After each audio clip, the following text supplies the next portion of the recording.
Charleston's slave auctions of 1847 processed over 3,000 transactions that year, each meticulously recorded in leather-bound ledgers still housed in the South Carolina Historical Society archives. But one sale, conducted on April 14th by auctioneer Samuel Pritchard, contains an irregularity that 3 separate researchers have noted over the decades. The physical description doesn't match the gender designation. The buyer's signature shows signs of having been traced over, and the bill of sale was amended twice in different ink colors. What makes this transaction truly disturbing isn't just the paperwork. It's what happened 8 months later at Riverwood Plantation in Hanover County, Virginia, when a physician named Dr. Howard Kemp filed a private report with the county magistrate, then immediately left the state and never practiced medicine again. The report was sealed by court order and has never been made public. Until now, the full story of what happened at Riverwood has remained buried in private family letters, slave testimony recorded during a closed tribunal, and the cryptic diary entries of a woman who took her own life rather than face what her husband had planned for her. Before we continue with the story of Riverwood Plantation and the transaction that destroyed everyone it touched, I need you to do something. Subscribe to this channel and hit that notification bell, because stories like this one, drawn from historical records that have been deliberately obscured, need to be told. And I want to know where you're listening from. Drop a comment telling me what state or city you're in. Are you watching from Virginia, where this happened? From South Carolina, where it began? Let me know. Now, let's go back to where it all started. The spring of 1847 found Hanover County, Virginia in a state of cautious prosperity. Located just north of Richmond, the county had weathered the economic fluctuations of the 1840s better than most, its rich soil producing tobacco that commanded premium prices in both domestic and European markets. The James River wound through the landscape, providing transportation for hogsheads of cured leaf that would make their way to Richmond's warehouses and then to the world beyond. Riverwood Plantation occupied nearly 800 acres of this prime land, its borders marked by aging oak trees that had witnessed a century of cultivation.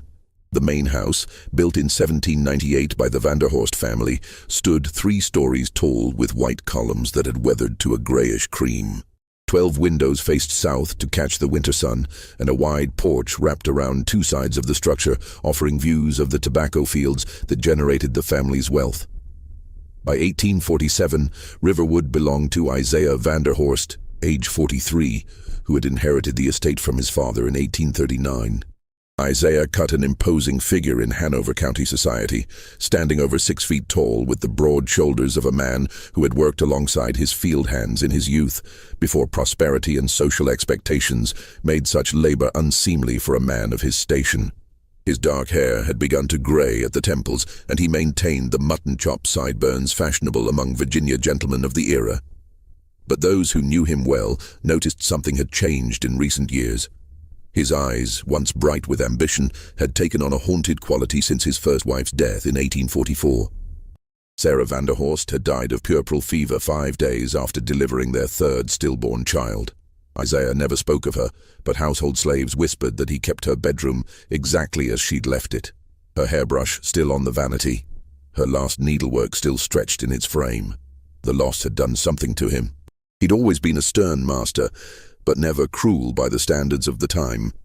After Sarah's death, something harder settled into his character, a brittleness that made even his most trusted slaves nervous. The plantation operated with a workforce of 43 enslaved people, ranging from field hands to the house staff that maintained the main residence. Among them was an elderly woman named Patience, who had served as Sarah's personal maid and now managed the household with quiet efficiency. She'd been born at Riverwood and had known Isaiah since he was a boy. If anyone understood the change in him, it was Patience, though she kept her observations to herself. Isaiah's younger brother, Thomas, lived in Richmond and managed the business aspects of Riverwood's tobacco sales. At 38, Thomas was everything Isaiah was not: gregarious, charming, comfortable in the drawing rooms of Richmond society. Where Isaiah had married for love, Thomas had remained a bachelor, much to his mother's distress. The brothers maintained a cordial but distant relationship, meeting quarterly to discuss plantation finances and little else. By early 1847, family pressure and practical necessity had convinced Isaiah to remarry. At 43, with no heirs, he needed sons to secure Riverwood's future.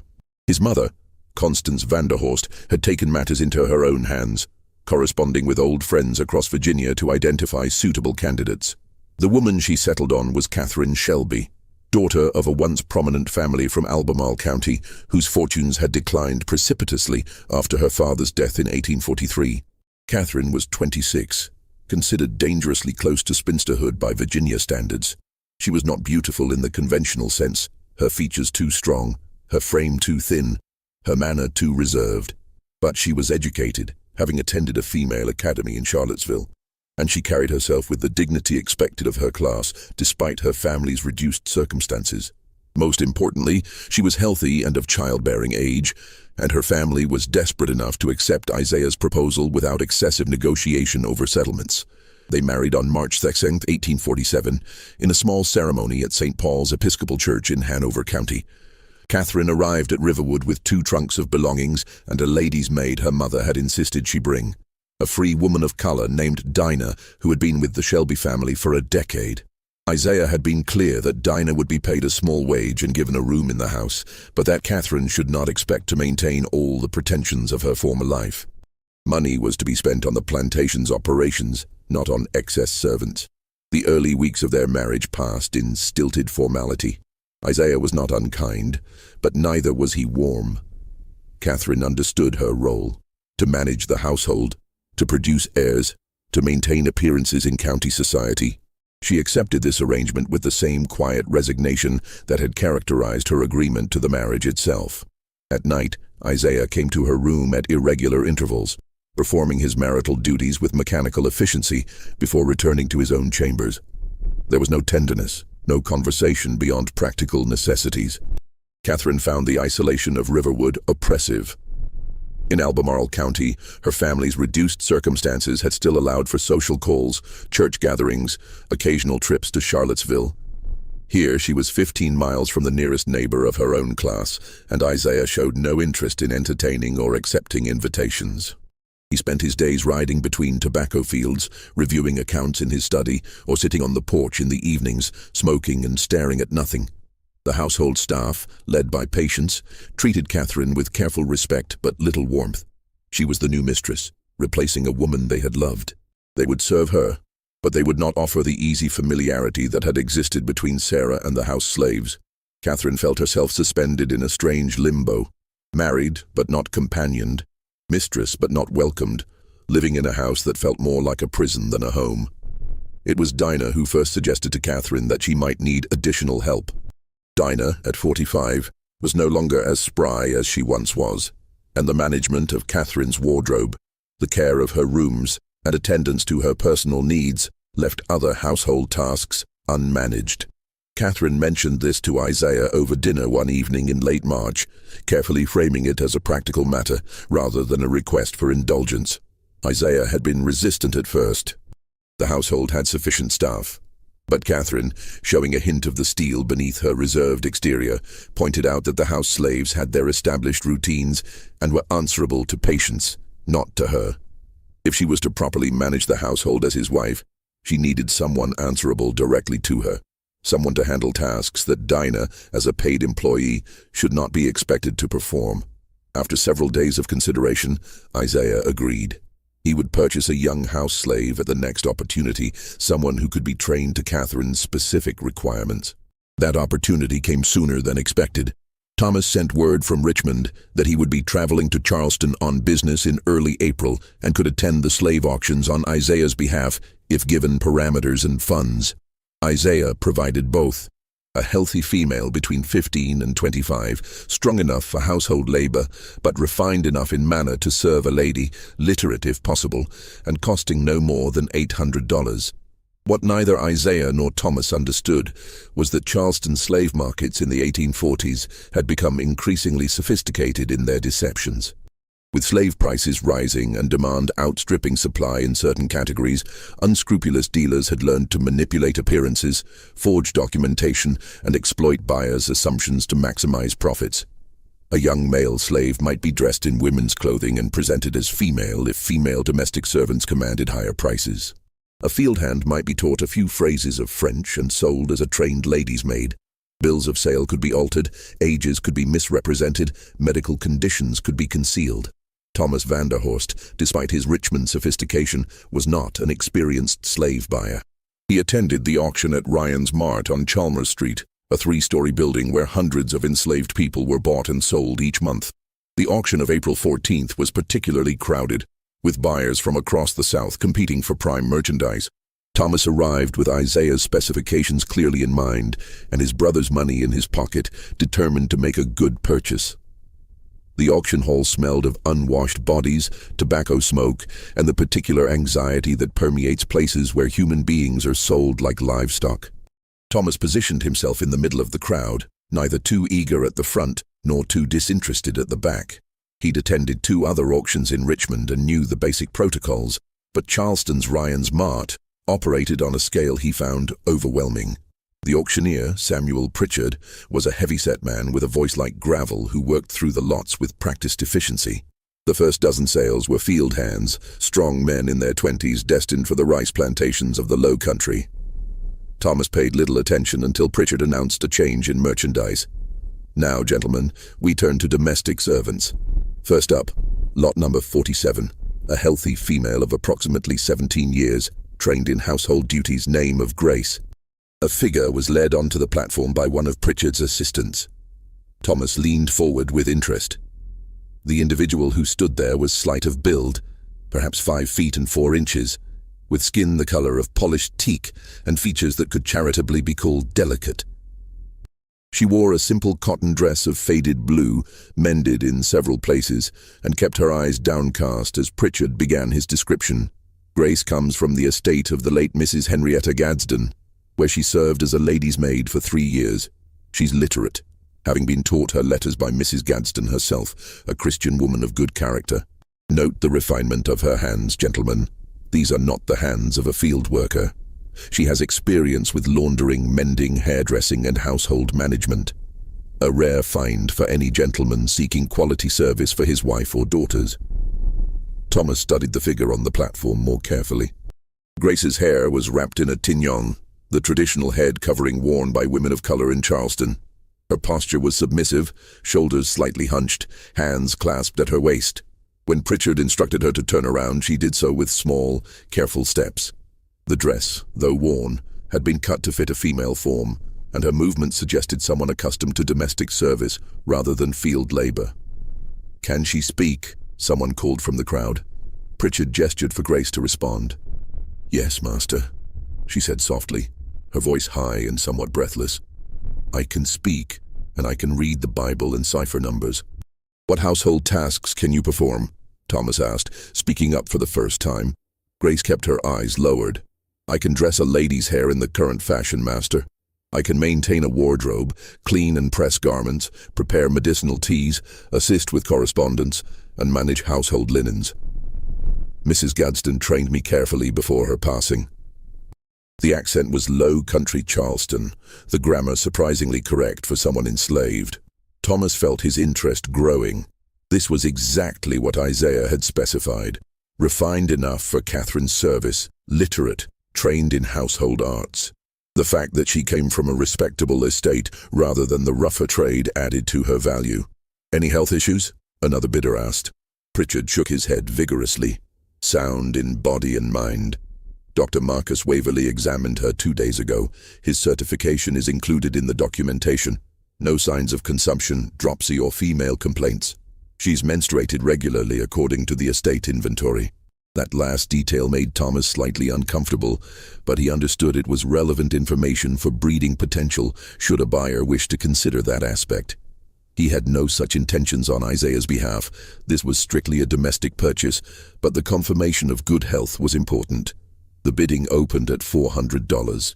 Thomas waited, watching as 2 other buyers pushed the price upward.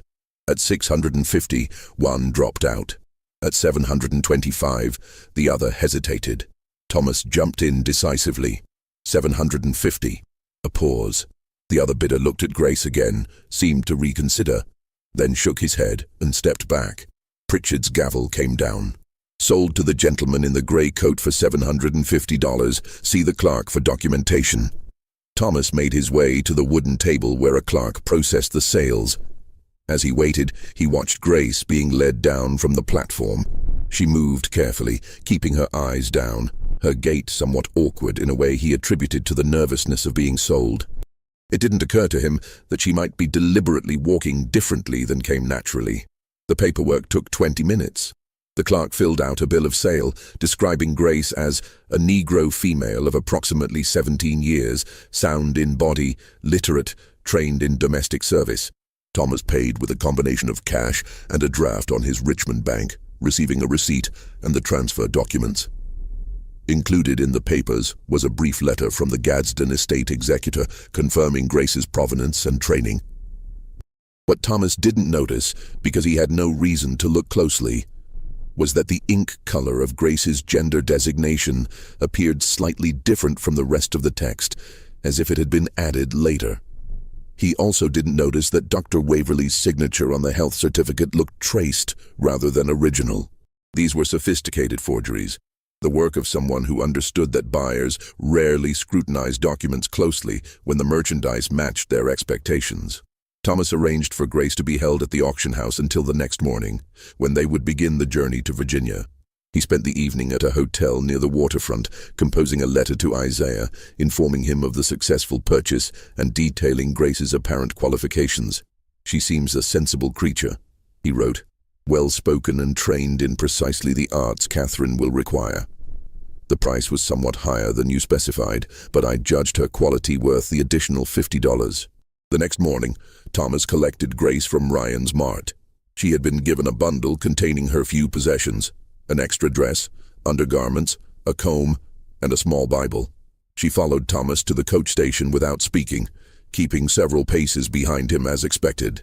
They would travel by coach to Wilmington, then by packet boat up the coast to Richmond, and finally by hired carriage to Hanover County, a journey of approximately 5 days.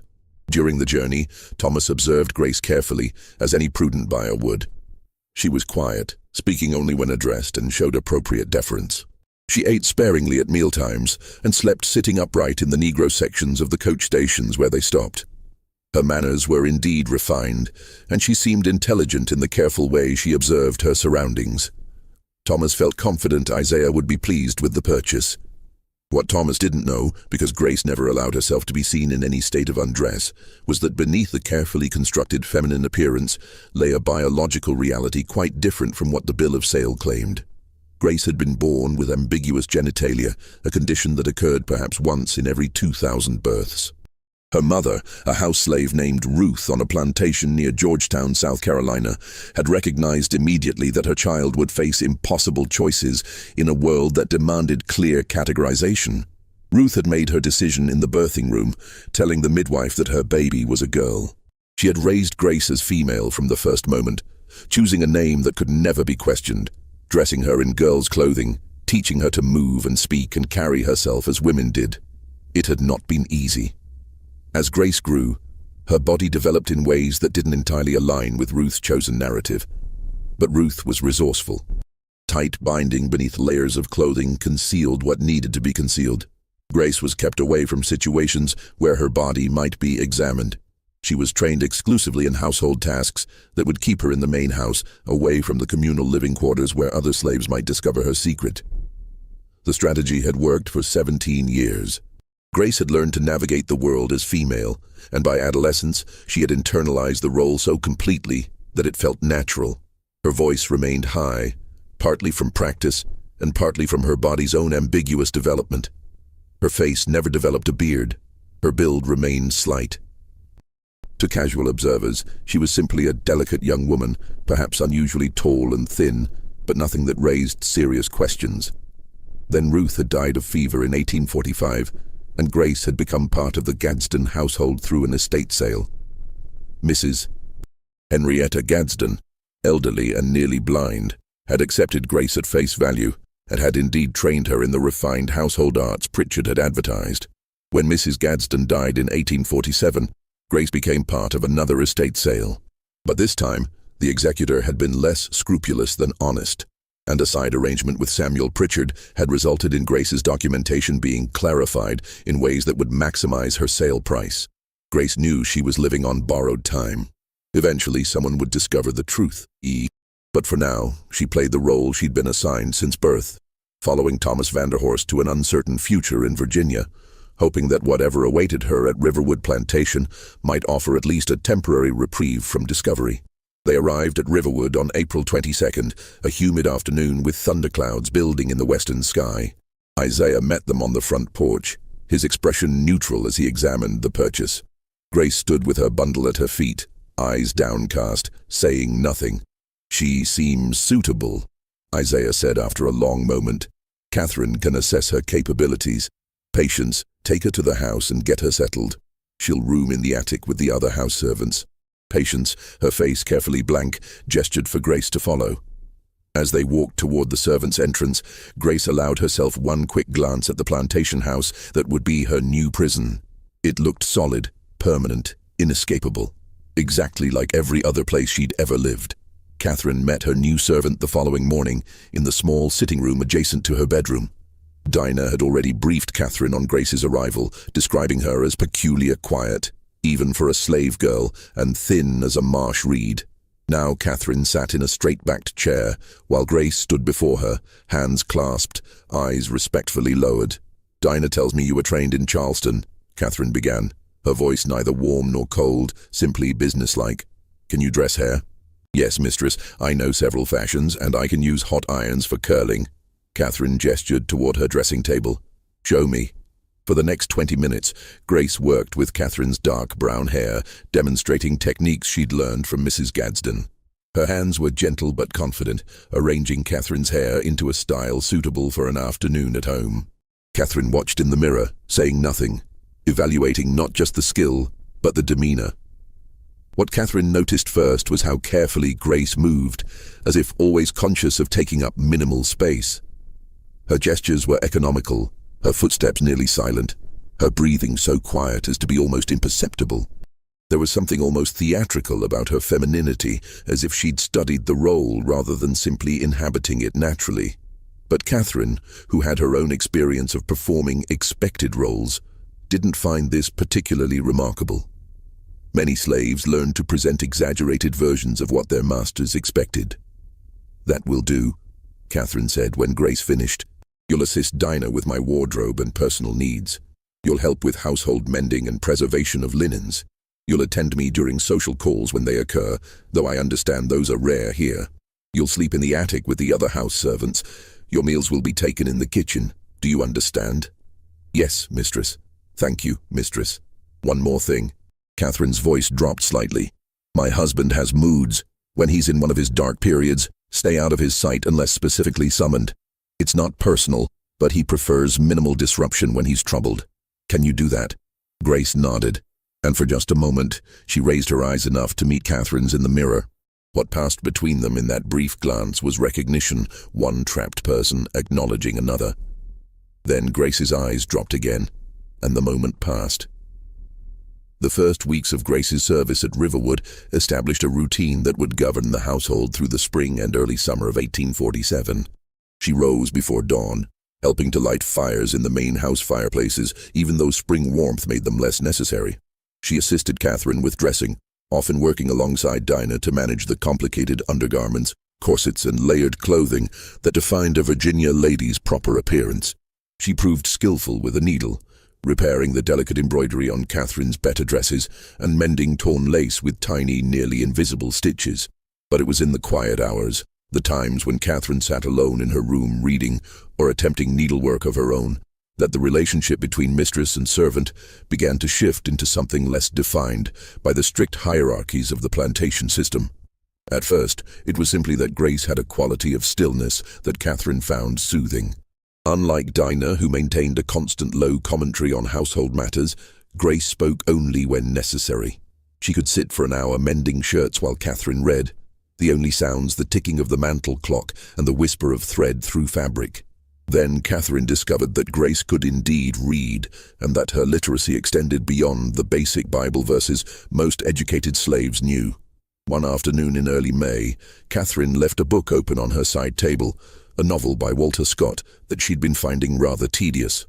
When she returned from a walk in the garden, she found Grace standing near the table, her eyes fixed on the open pages, her lips moving slightly as she silently read. "You like stories?" Catherine asked, not unkindly. Grace startled, immediately dropping into a deferential posture. "I apologize, mistress. I shouldn't have looked. I asked if you like stories. It's a simple question." "Yes, mistress. Mrs. Gadsden used to let me read to her when her eyes got weak. She said I had a pleasant voice for it." Catherine considered this. The isolation at Riverwood had begun to weigh on her more heavily as spring turned toward summer. Isaiah showed no interest in her company beyond his occasional nocturnal visits.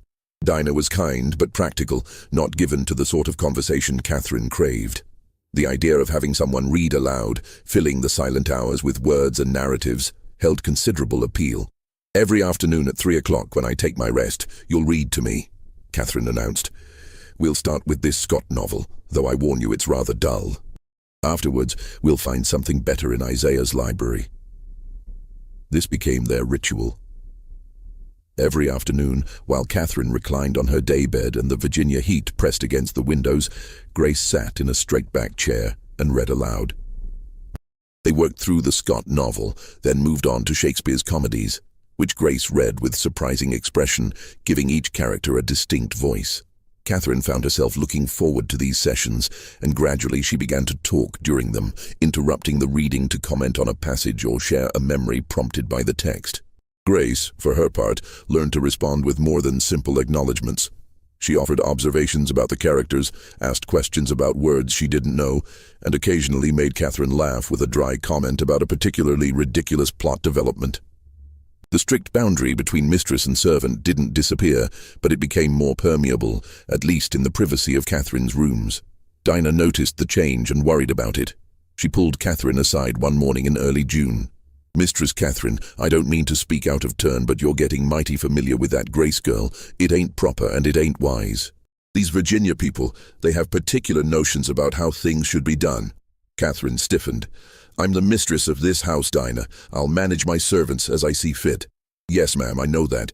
But Mr. Isaiah, he's a particular sort of man. And this household, it's got its ways. I'm just saying, be careful how things appear." Catherine dismissed the warning, but it lodged in her mind nonetheless. She told herself that her friendship, if it could be called that, with Grace was innocent, merely the natural result of isolation and shared interests. But she also became more careful about concealing the depth of their afternoon conversations from the rest of the household, instructing Grace to maintain a more distant demeanor when others were present.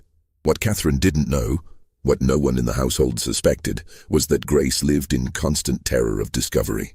The attic room she shared with two other house slaves, Lily and Hannah, required constant vigilance. Grace changed clothing only when absolutely necessary and always with her back turned, citing modesty as a personal quirk the others eventually accepted. She bathed in the kitchen after everyone else had gone to bed, heating water herself and washing quickly by candlelight. She had learned to manage her body's less feminine functions through careful binding and strategic use of rags that she laundered privately and stored in her personal bundle.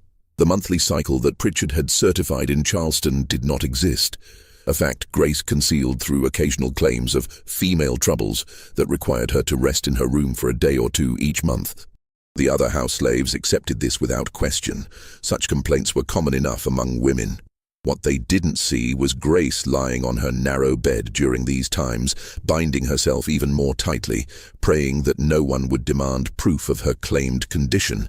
By late June, something else had begun to develop between Catherine and Grace, something neither woman fully acknowledged even to herself. It started with small gestures, Grace's hand steadying Catherine's arm as she rose from her chair, lingering a moment longer than necessary. Catherine reaching out to tuck a stray wisp of Grace's hair back under her tignon, her fingers brushing the other woman's cheek. Moments of eye contact that extended beyond what the servant-mistress relationship required. Catherine told herself it was simply gratitude for companionship in a lonely house. Grace told herself it was merely strategic, cultivating the favor of someone who could protect her if questions ever arose. But both women felt the charge in the air between them. The way their afternoon reading sessions had begun to feel like something intimate and forbidden. A secret world that existed only in that upstairs room with the door closed against the rest of Riverwood. It was Grace who first touched Catherine in a way that couldn't be misinterpreted as mere service. One afternoon in early July, Catherine had been crying quietly as Grace read from a volume of poetry. The verses were about lost love, and they had reminded Catherine of the life she'd imagined for herself before her father's death had forced her into this arranged marriage. Grace had stopped reading, setting the book aside, and then she had knelt beside Catherine's daybed and taken her hand. "I'm sorry for your sadness, mistress," Grace had said softly, and the way she'd said it, the genuine emotion in her voice, had broken through Catherine's careful composure entirely. Catherine had gripped Grace's hand tightly, weeping openly, and Grace had stayed there, kneeling on the floor, holding Catherine's hand and saying nothing, just being present in the grief. Afterwards, neither woman mentioned the incident, but something had shifted irrevocably. The next afternoon, Catherine asked Grace to sit beside her on the daybed rather than in the separate chair. Grace hesitated, understanding the implications, then complied. They read that way for weeks, sitting close enough that their shoulders occasionally touched. Catherine's hand sometimes resting on Grace's arm, Grace's voice soft and close. They never discussed what was happening between them. To name it would have made it real, and reality in Hanover County, Virginia in 1847 had no space for what they were becoming to each other. So they existed in deliberate denial, two women in an impossible situation, finding comfort in a connection that defied every rule of their world. Isaiah, occupied with the tobacco harvest and increasingly frequent business trips to Richmond, noticed nothing. Dinah noticed everything but held her tongue, her worry deepening with each passing week. Patience, managing the household with her usual quiet efficiency, watched from a distance and wondered what would come of two desperate souls clinging to each other in a house built on the suffering of others. By August, Catherine had stopped requesting Isaiah's presence in her bedroom. She claimed headaches, feminine indisposition, exhaustion from the heat. Isaiah, who had never seemed particularly interested in her company beyond his duty to produce an heir, accepted these excuses readily. His nocturnal visits ceased, and Catherine felt nothing but relief. In September, everything changed. The first indication that something was wrong came on a Tuesday morning in mid-September when Catherine fainted during breakfast. Isaiah had been reading the Richmond newspaper and barely noticed when she stood abruptly, her face pale, one hand pressed to her stomach. She managed 3 steps toward the door before her legs gave out. Dinah, serving at the sideboard, caught her before she hit the floor. "Get her upstairs," Isaiah ordered, setting down his paper with irritation, "and send for Dr. Kemp." Dr. Howard Kemp was a young physician, only 31, who had established his practice in Hanover County 2 years earlier after completing his medical training in Philadelphia. He arrived at Riverwood within 2 hours, his medical bag in hand, his manner professionally composed despite the nervous energy that always seemed to hover around him like a visible aura. Catherine had been settled in her bed, with Dinah and Grace attending her. She was conscious but still pale, complaining of nausea and dizziness, Doctor. Kemp performed a basic examination while the 2 servants waited outside the room, then called Isaiah in for a private consultation. "I believe congratulations are in order, Mr. Vanderhorst," Dr. Kemp said, unable to entirely suppress a smile. "Your wife shows every sign of being with child. The nausea, the fainting, the exhaustion she's mentioned, these are all consistent with early pregnancy. I'd estimate she's approximately 6 to 8 weeks along." Isaiah stood very still for a long moment. "You're certain?" "As certain as one can be at this early stage. Of course, we'll know more definitively in the coming weeks, but I see no reason to doubt it. Mrs. Vanderhorst is young and appears healthy.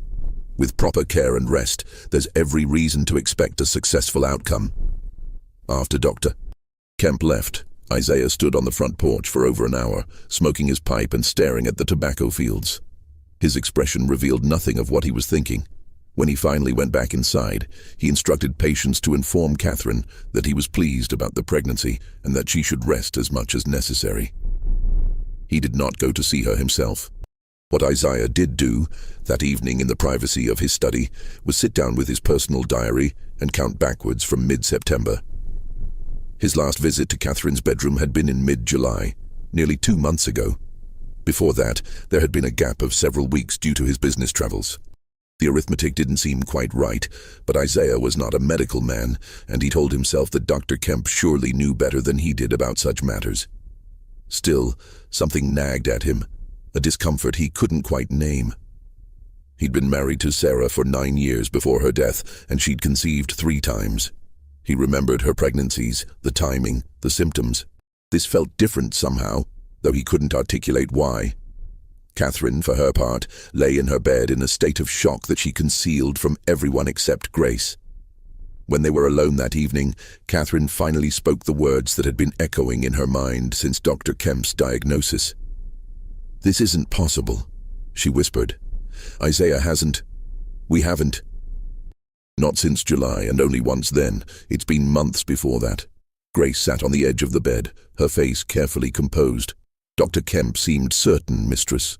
I know my own body, Grace. I know when that happens. And it hasn't happened enough for this." Catherine's hand moved to her stomach, her expression bewildered. "How can I be pregnant?" Grace said nothing, but her silence had a quality to it that made Catherine look at her sharply. For a moment, something passed between them, a flicker of understanding too dangerous to speak aloud. Then Grace looked away, and the moment dissolved. "Perhaps the doctor knows best," Grace said quietly. "Perhaps it's possible even with less frequent relations." Catherine wanted to push further, to demand that Grace help her make sense of this impossibility, but exhaustion overwhelmed her. She let herself sink back into the pillows, closing her eyes. Grace remained sitting on the bed, one hand resting near Catherine's arm, not quite touching but close enough to offer comfort. Over the next weeks, Catherine's pregnancy progressed with textbook normalcy. The morning sickness intensified, then gradually faded. Her body began to change in small but unmistakable ways. Dr. Kemp visited twice more, pronouncing himself satisfied with her condition and predicting a birth in late April or early May. Isaiah received this news with what appeared to be quiet satisfaction, though those who knew him well noticed he spent more time than usual in his study, poring over account books with unusual intensity. Thomas visited from Richmond in October and found his brother distant, preoccupied, responding to questions about the tobacco harvest with uncharacteristic brevity. "You should be celebrating," Thomas said over dinner one evening. "After everything, a child at last. This is what you wanted." Isaiah nodded slowly, cutting his meat with methodical precision. "Yes, of course.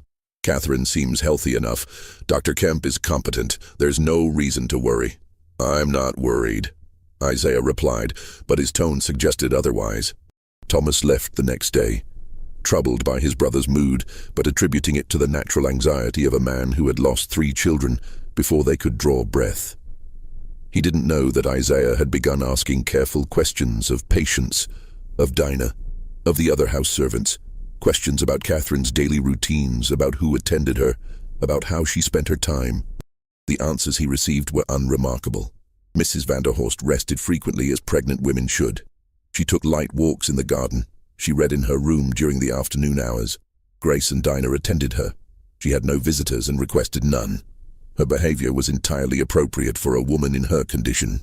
What no one told Isaiah, because no one thought it significant, was exactly how much time Catherine spent alone with Grace during those afternoon hours, or that the door to Catherine's sitting room remained closed for 2 or 3 hours each day, or that Grace had begun sleeping on a pallet in Catherine's dressing room rather than in the attic with the other house slaves, supposedly so she could attend Catherine quickly if morning sickness struck during the night. This arrangement had been Catherine's idea, proposed in late September and implemented over Dinah's quiet objections. Catherine had claimed it was practical, necessary given her condition. In truth, it was motivated by a need that had nothing to do with medical necessity and everything to do with the relationship that had deepened between mistress and servant into something neither woman could any longer pretend to misunderstand. They had become lovers, though neither used that word. It had happened gradually through September, small transgressions that accumulated into larger ones. Grace's hand moving from Catherine's arm to her face.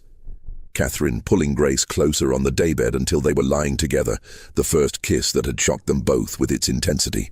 They told themselves they were offering each other comfort, companionship, relief from loneliness. But they both knew it was more than that. Grace lived in constant terror that her body would betray her, that Catherine would discover the anatomical reality beneath the feminine performance. But Catherine never pushed for intimacies that would have revealed the truth. Their physical relationship remained constrained by layers of clothing, by darkness, by careful positioning that Grace orchestrated with desperate subtlety. Catherine seemed content with what Grace offered, or perhaps she deliberately chose not to question the boundaries Grace maintained. What Catherine had not questioned, in those early weeks of their intimacy in late August, was whether pregnancy could result from their encounters. She was educated enough to know that conception required specific biological circumstances, but she had been taught, like most women of her class, that the details were shameful and not to be examined too closely. She knew pregnancy came from relations with men. What had happened between her and Grace didn't fit that category in her understanding, so she hadn't considered the possibility. Now, carrying a child whose existence she couldn't rationally explain, Catherine found herself caught between denying reality and accepting an impossibility. She never asked Grace directly whether her servant might be something other than what she appeared. To ask would be to shatter the careful fiction they'd constructed, and Catherine needed that fiction more than she needed truth. Grace, meanwhile, lived in absolute terror. She had known, of course, that their intimacy could lead to this outcome. She had tried to be careful, but desire and desperation had made her reckless. Now Catherine was pregnant, and it was only a matter of time before someone started asking questions that would lead inevitably to Grace's exposure and destruction. She considered running. The Underground Railroad had routes through Virginia, and she'd heard whispered rumors of sympathetic people who helped escaped slaves reach the north. But running would require leaving Catherine, and Grace found she couldn't bear that thought. Moreover, running would draw immediate attention and investigation. As long as she remained at Riverwood, playing her role, there was at least a chance that the pregnancy would be attributed to Isaiah and no one would look deeper. So Grace stayed, attending Catherine through her pregnancy, sleeping on the pallet in the dressing room, continuing their afternoon reading sessions that had become cover for stolen moments of connection. And she waited for discovery with the fatalism of someone who had always known this day would come. October brought cooler weather and the first real chill to Isaiah's behavior. He had begun watching Catherine with an intensity that made her deeply uncomfortable. At meals, she would look up to find his eyes fixed on her, his expression unreadable. He asked questions about how she felt when the baby moved, what Dr. Kemp had said during his visits. The questions seemed innocuous on the surface, but Catherine sensed something calculating beneath them. Dinah felt it too. She pulled Catherine aside one morning in late October. "Mistress, Mr. Isaiah has been asking me questions about you, about your daily routines, about who attends you." "What kind of questions?" "Specific things. What time you wake, what time you rest, who brings your meals, how long Grace stays with you during the afternoons." Dinah's face was tight with worry. "I don't like the feel of it, mistress. It's like he's looking for something." Catherine felt ice settle in her stomach.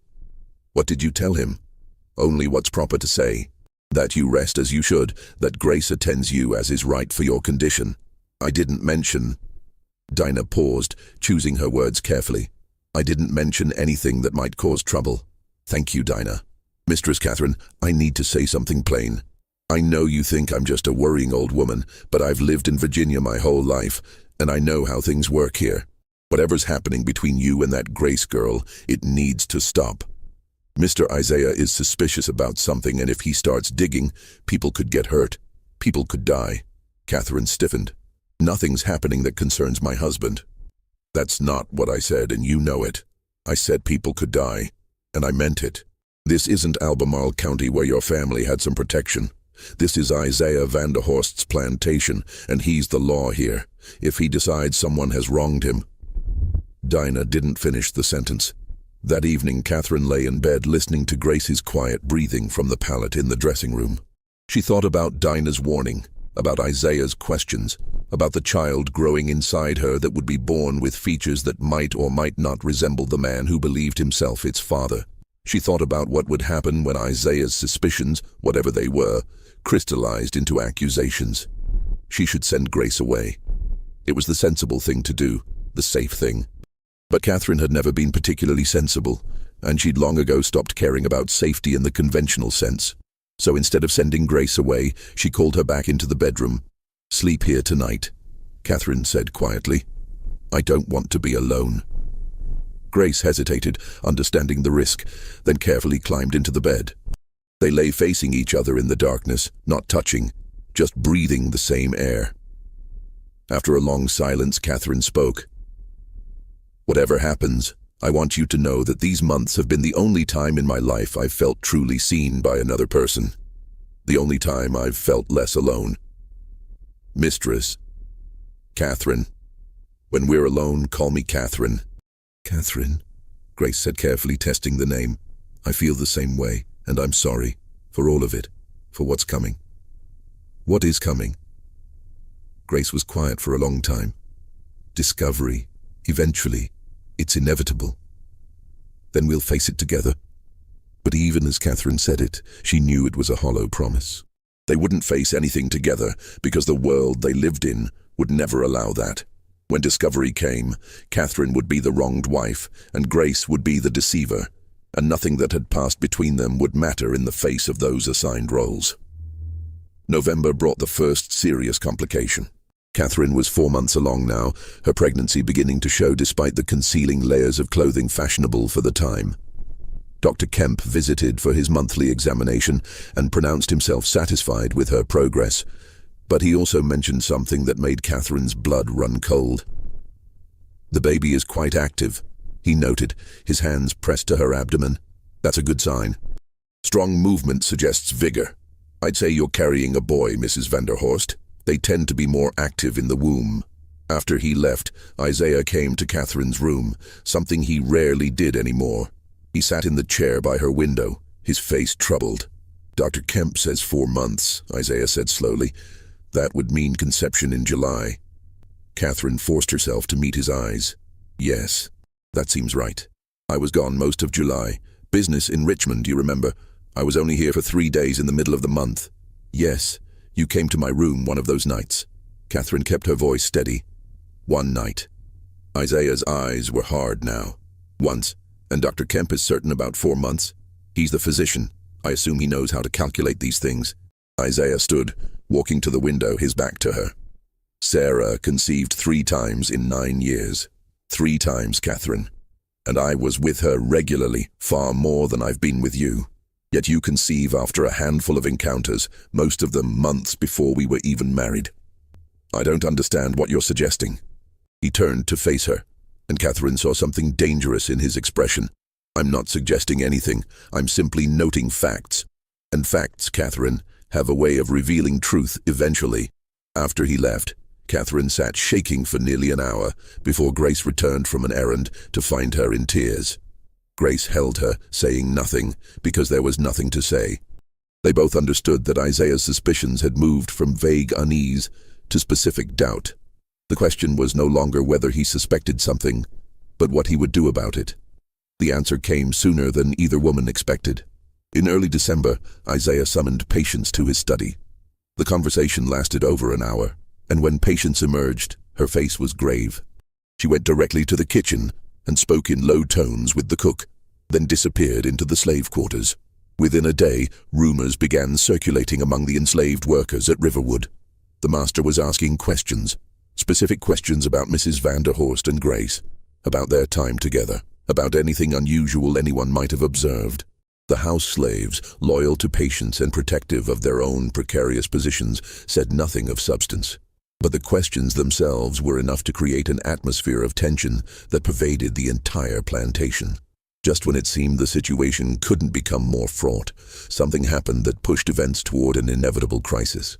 Isaiah received a letter from Thomas in Richmond, a letter that would later become Exhibit C in the sealed tribunal documents. Thomas had been making inquiries in Charleston, following up on some business matters. While there, he'd happened to meet Samuel Pritchard in a tavern.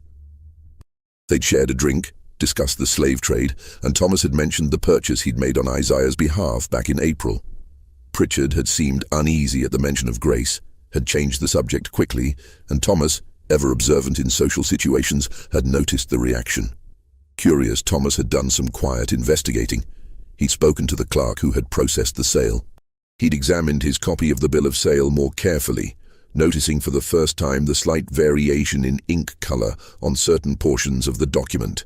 He'd tried to find Dr. Marcus Waverley, whose signature appeared on the health certificate, only to discover that no physician by that name practiced in Charleston. Thomas's letter to Isaiah was carefully worded, but the implications were clear. Something about Grace's sale had been irregular. The documentation might have been falsified. The health certificate was definitely forged. And Pritchard, when pressed, had become defensive and eventually admitted that sometimes gender designations had to be clarified for market purposes, a phrase Thomas found disturbingly ambiguous. Isaiah read the letter 3 times, his face growing darker with each reading. Then he locked it in his desk drawer and sat in his study for the rest of the afternoon, drinking whiskey and thinking about his wife's impossible pregnancy, about Grace's 2 delicate features, about the closed door of Catherine's sitting room during those long afternoon hours. By evening, he had made his decision. He would know the truth, whatever it took to discover it. And if the truth was what he increasingly suspected, then he would ensure that everyone involved paid an appropriate price for making a fool of Isaiah Vanderhorst. The next morning, he sent a message to Dr. Kemp. The physician was needed at Riverwood immediately for an urgent medical matter. Not Catherine. The pregnancy was proceeding normally. This concerned one of the house slaves, Grace. A thorough examination was required. When Grace received the summons, she knew immediately what it meant. Discovery had come at last. Dr. Kemp arrived at Riverwood on a Thursday morning, December 11th, 1847. The sky was low and grey, threatening snow that wouldn't fall until evening. He was shown into Isaiah's study, where the master of Riverwood sat behind his desk, with Thomas's letter laid open before him. "Thank you for coming so quickly," Isaiah said, his voice carefully controlled. "I have a situation that requires your professional discretion." Dr. Kemp, sensing the tension in the room, sat in the offered chair and waited. "I need you to examine one of my slaves, Grace. She's been attending my wife during her pregnancy, and I've become concerned about certain irregularities."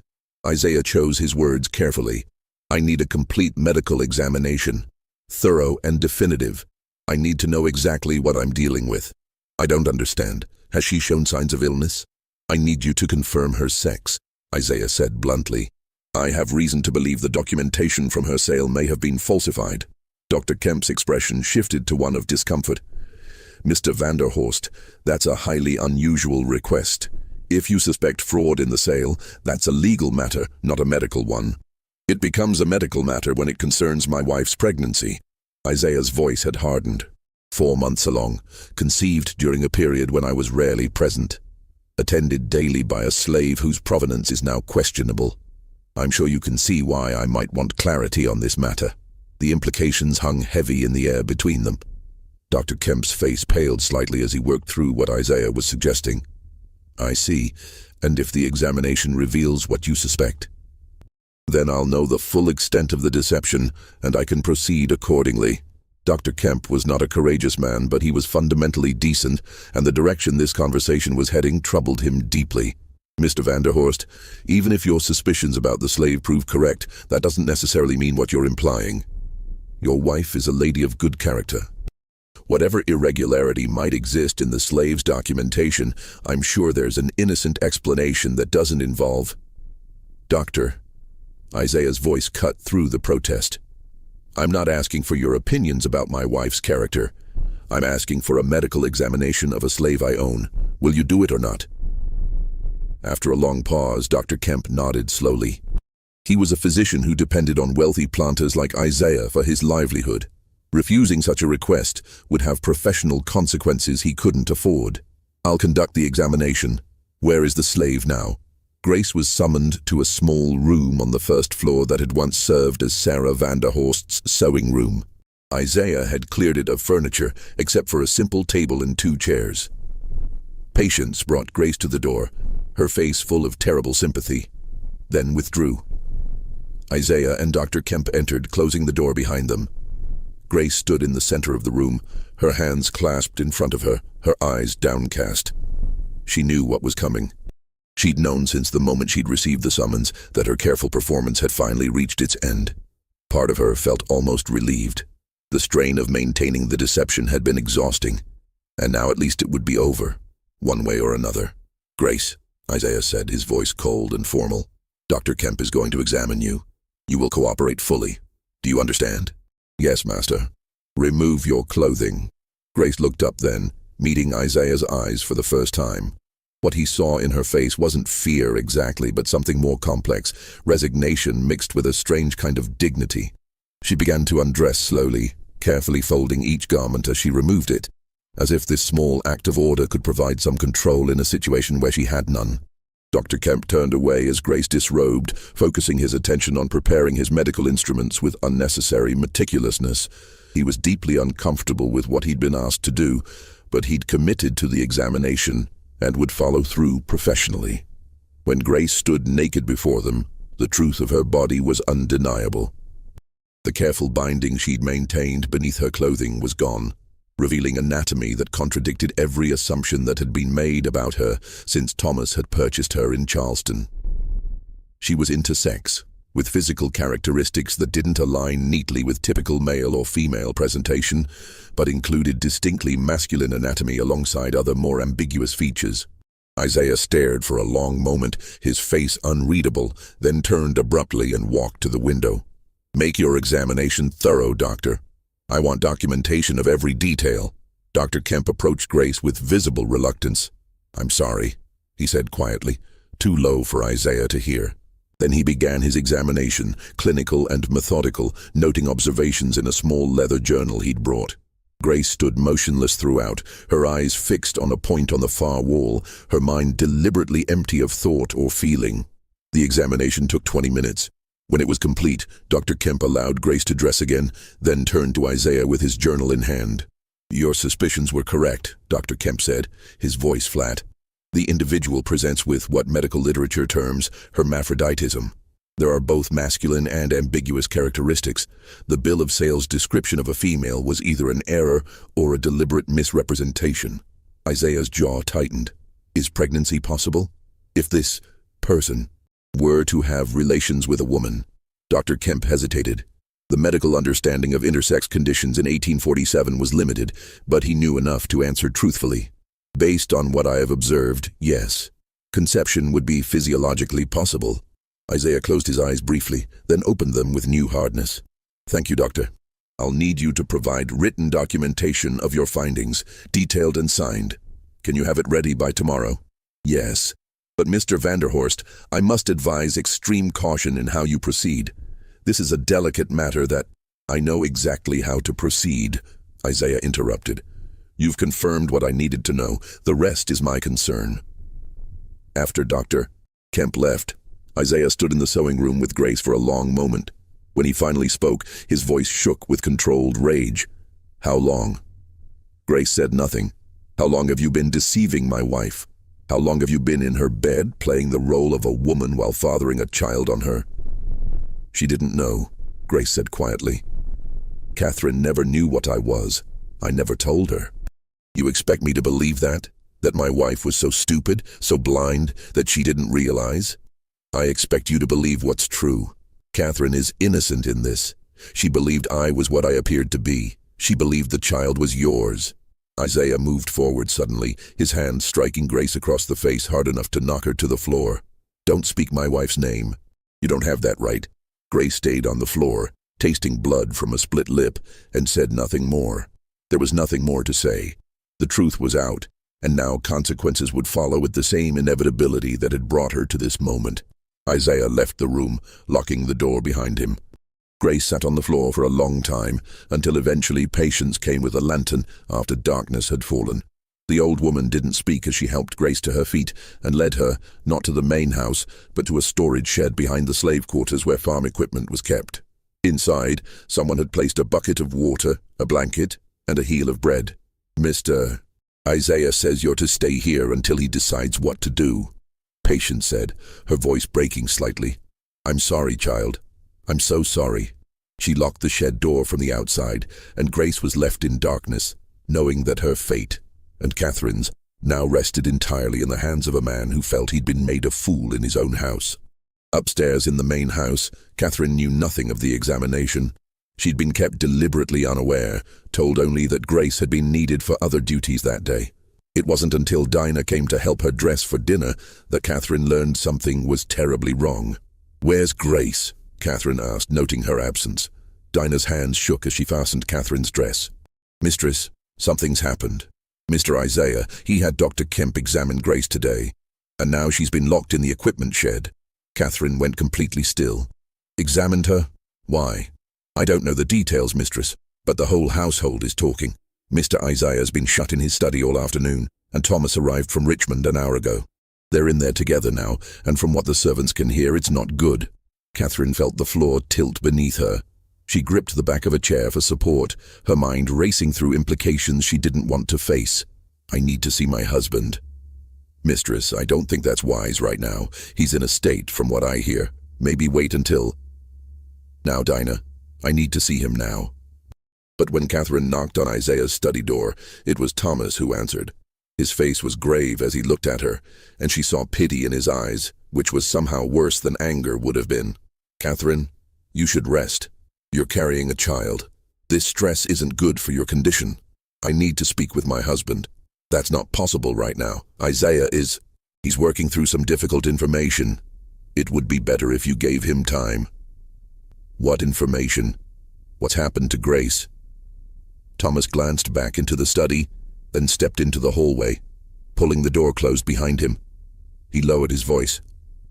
Catherine, I don't know what's been happening in this house, but Isaiah has discovered something about the slave girl that's... It's complicated and serious. The best thing you can do is go to your room and let Isaiah handle this as he sees fit. Tell me what he discovered. I can't. That's not my place. But I will tell you this. If you're involved in any way with what's happened here, you need to think very carefully about what you're going to say when Isaiah asks you questions. Because he will ask, and your answers need to be convincing. Catherine felt ice spread through her chest. She understood then that whatever Isaiah had learned, it was enough to shatter the careful fiction she and Grace had maintained. The pregnancy, Grace's identity, their relationship, all of it was about to be exposed in whatever form Isaiah chose to believe. She went back to her room, dismissed Dinah, and sat in the darkness as evening fell into night. She thought about Grace locked in the equipment shed. She thought about the child moving in her womb, innocent of the circumstances of its conception. She thought about Isaiah's rage and what forms it might take, and she made a decision. If Isaiah was going to destroy Grace for what had happened, he would have to destroy Catherine too. She would not allow the person she loved to face judgment alone while she hid behind the protection of her class and her marriage. Whatever came, they would face it together, or Catherine would ensure that Isaiah's revenge consumed her as well. The confrontation came the next morning. Isaiah summoned Catherine to his study at 8 o'clock before she'd had breakfast, while morning sickness still made her stomach churn. Thomas was there again, standing by the window, and Dr. Kemp sat in a chair by the fireplace, looking profoundly uncomfortable. Isaiah stood behind his desk, Dr. Kemp's written report spread before him. When Catherine entered, he didn't ask her to sit. I have some questions for you, Isaiah began, his voice dangerously quiet. And I expect truthful answers. Do you understand? Catherine raised her chin slightly. I understand. How long have you been having relations with Grace? The bluntness of the question was clearly intended to shock her into a revealing response. Catherine kept her face carefully neutral. I don't know what you mean. Don't insult me with denials. Dr. Kemp has examined Grace. I know what she is, what he is, whatever term applies. I know that thing is not a woman. And I know that the child you're carrying is not mine. How can you possibly know that? Isaiah's control cracked slightly. Because I was barely here when conception occurred. Because I've sired 3 dead children in 9 years with Sarah, and suddenly you conceive after a handful of encounters. Because that creature has been in your room, alone with you, for hours every day since arriving at this plantation. His voice had risen to a shout. Thomas stepped forward. Isaiah, calm yourself, this isn't helping. But Isaiah ignored his brother, his eyes fixed on Catherine. Tell me the truth, all of it. Or I swear to God, Catherine, what I do to both of you will be talked about in Hanover County for the next 50 years. Catherine felt the baby move inside her, a small flutter that reminded her what was at stake. She could lie. She could claim innocence, say that Grace had deceived her as thoroughly as she'd deceived everyone else. Isaiah might believe it, or he might choose to believe it to avoid the scandal of having his wife publicly implicated in such a situation. That was the sensible path, the safe path. Instead, she told him the truth. I love her, Catherine said quietly. Him. Whatever term you prefer. I love Grace, and yes, we were intimate, though I didn't know until this moment that Grace was anything other than a woman. I thought the child was yours because I didn't understand how else it could be possible. But if you're saying Grace is responsible, then yes, I believe you, because I cannot otherwise explain this pregnancy. The silence that followed was absolute. Thomas stared at Catherine as if she'd spoken in a foreign language. Dr. Kemp looked at the floor, his face flushed. Isaiah stood frozen behind his desk, apparently shocked that she'd admitted it so baldly. "You're confessing to adultery," Isaiah finally said. "To sodomy. To crimes that could see you both executed if I brought this before a public court." "Yes," Catherine agreed. "I suppose I am." "So what will you do, Isaiah? Will you have us both hanged in the town square? Will you call the magistrate and show him Dr. Kemp's report? Will you stand before Hanover County Society and explain how your wife cuckolded you with someone you'd purchased as a female slave? How will that story end for your reputation?" Isaiah's face had gone white. "You think you're clever. You think I won't act because of scandal. I think you're trapped," Catherine said, and there was something almost like satisfaction in her voice. "You can't punish us without exposing yourself to humiliation. You can't claim the child as yours now, not after having Dr. Kemp examine Grace and document what he found. But you also can't reject the child without explaining why. You're caught in the same impossible situation you've put us in." Thomas cleared his throat. "There may be a solution here that avoids the worst outcomes for everyone. I'm not interested in solutions that protect them." Isaiah snarled. "Then you're a fool," Thomas shot back, his own temper finally showing. "Because Catherine is right. You're trapped by your own discovery. If this becomes public, you're ruined. The story will be that Isaiah Vanderhorst was such an inadequate husband that his wife preferred a slave of ambiguous gender over him. That's what people will say, and you know it. So, unless you want to live with that for the rest of your life, you need to think strategically, not emotionally." Isaiah slumped into his chair, suddenly looking older than his 43 years. "What are you suggesting?" "A tribunal," Thomas said. "Private, composed of trusted men who can keep their mouths shut. They hear the evidence, make a judgment that satisfies the law, and then everyone involved disappears quietly.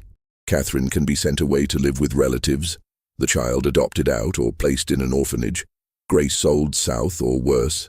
The story we tell publicly is that Catherine's health required her to leave Riverwood, and the pregnancy ended unfortunately.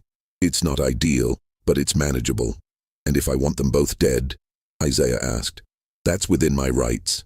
Catherine for adultery, Grace for rape of a white woman." Catherine laughed bitterly. "Rape? Is that the story you'll tell? That I was forced? I've just confessed the opposite. Your confession doesn't matter. The law will see it as rape regardless of what you claim." "Then do it," Catherine said, meeting his eyes directly. "Call the magistrate. Have us arrested. Put us on trial. Let everyone in Virginia know what happened in your house. I don't care anymore, Isaiah. I'd rather die honestly than live in this house one more day pretending to be something I'm not." Dr. Kemp finally spoke, his voice quiet but firm. "Mr. Vanderhorst, I need to state clearly that I will not participate in any legal proceeding that results in execution. If you pursue that route, I'll refuse to provide my examination report as evidence. I'm a physician, not an executioner." Isaiah looked around the room at the three people who had, in different ways, betrayed or opposed him. His rage was still there, but it was being slowly smothered by the practical realization that he had very few good options. Thomas was right. Public exposure would destroy him as surely as it would destroy Catherine and Grace. "A tribunal," he finally agreed, "but I want that thing dead. I don't care how it happens or where, but Grace doesn't live beyond this winter. That's not negotiable." Thomas nodded slowly. "I can arrange that. After the tribunal, Grace will be sold to a dealer who handles difficult merchandise. What happens after that is out of our hands. But I think you can safely assume the outcome will be what you want. And Catherine, that's your decision as her husband. But I'd suggest sending her to Mother in Charleston. The story is she needs coastal air for her health during the pregnancy. After the child is born, it can be placed with a family quietly, and Catherine can return here or not, depending on what you both decide." Isaiah looked at Catherine, and in his eyes she saw not love or even hatred, just exhaustion and disgust. "I want you gone from this house within the week. You'll go to Charleston and stay there until after the birth. You'll never see the child." You'll never speak of what happened here, and you'll never mention that creature's name again. If you violate any of these terms, I'll have you committed to an asylum for insanity. Do you understand?" Catherine nodded. She'd lost everything, but at least she was alive, and so was the child. "What about Grace? What about her? Can I see her before I leave?" Isaiah's face hardened. "Absolutely not. She's already been moved from the property. For all you know, she's dead already, and that's all you'll ever know." But that was a lie. Grace was still in the equipment shed, and she would remain there for another 3 days, while Thomas made arrangements with a slave trader he knew, a man who specialized in handling problem slaves for clients who wanted them to disappear quietly.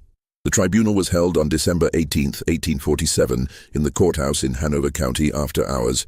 Attended by 3 magistrates Thomas had carefully selected for their discretion and financial dependence on the Vanderhorst family.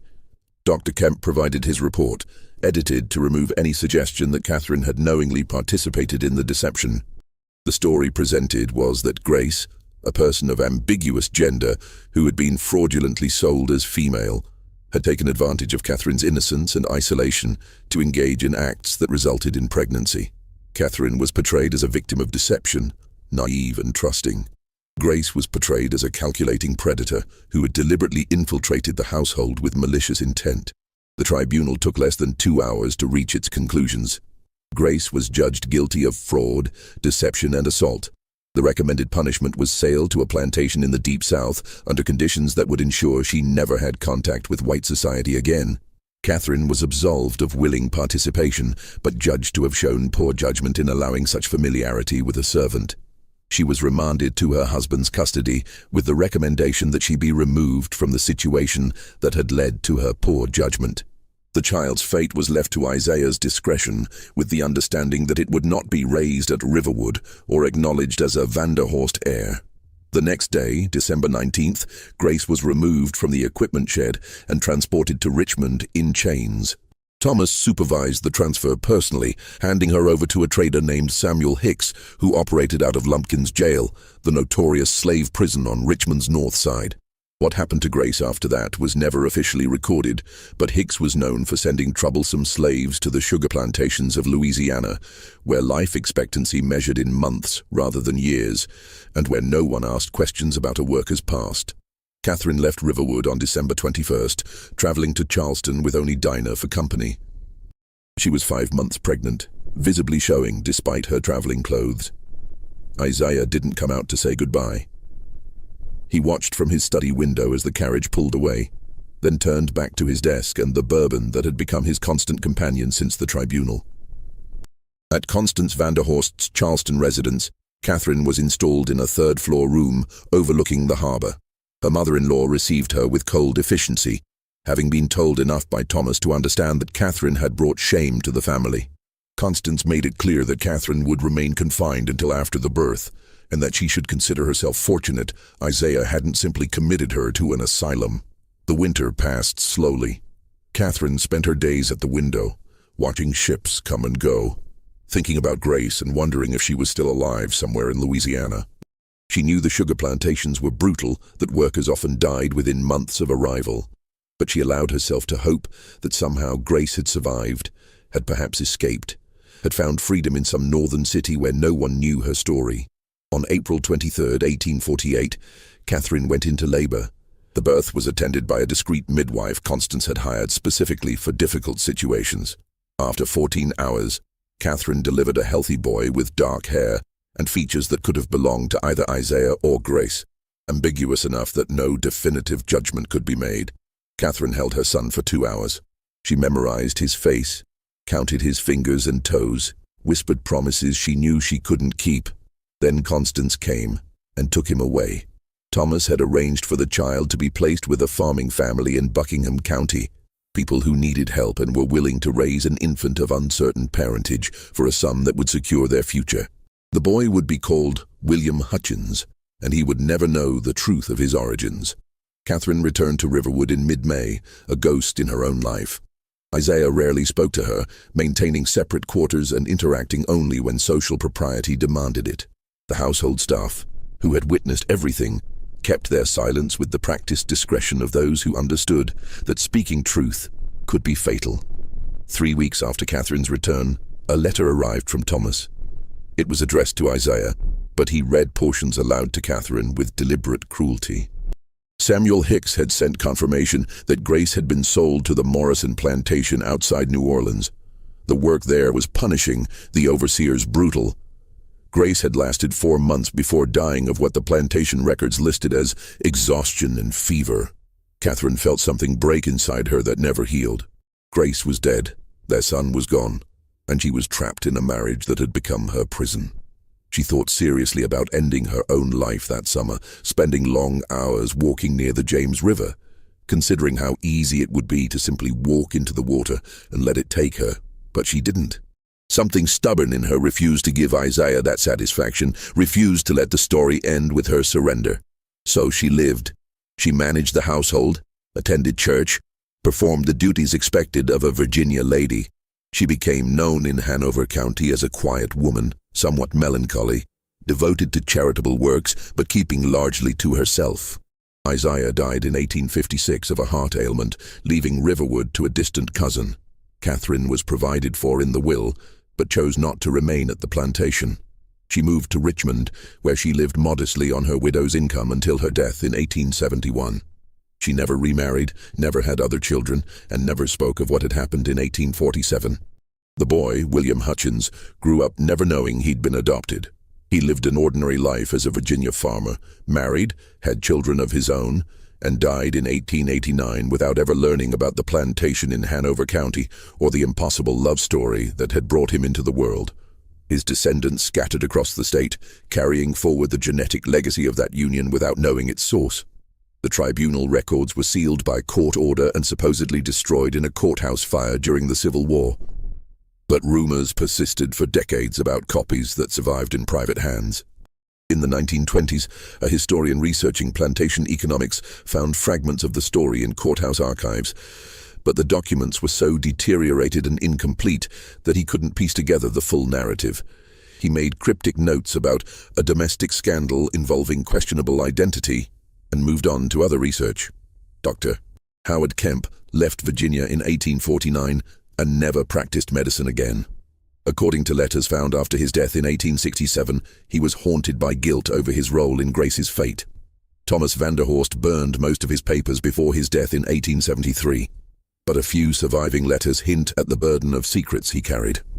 Riverwood Plantation was sold to a timber company in 1885.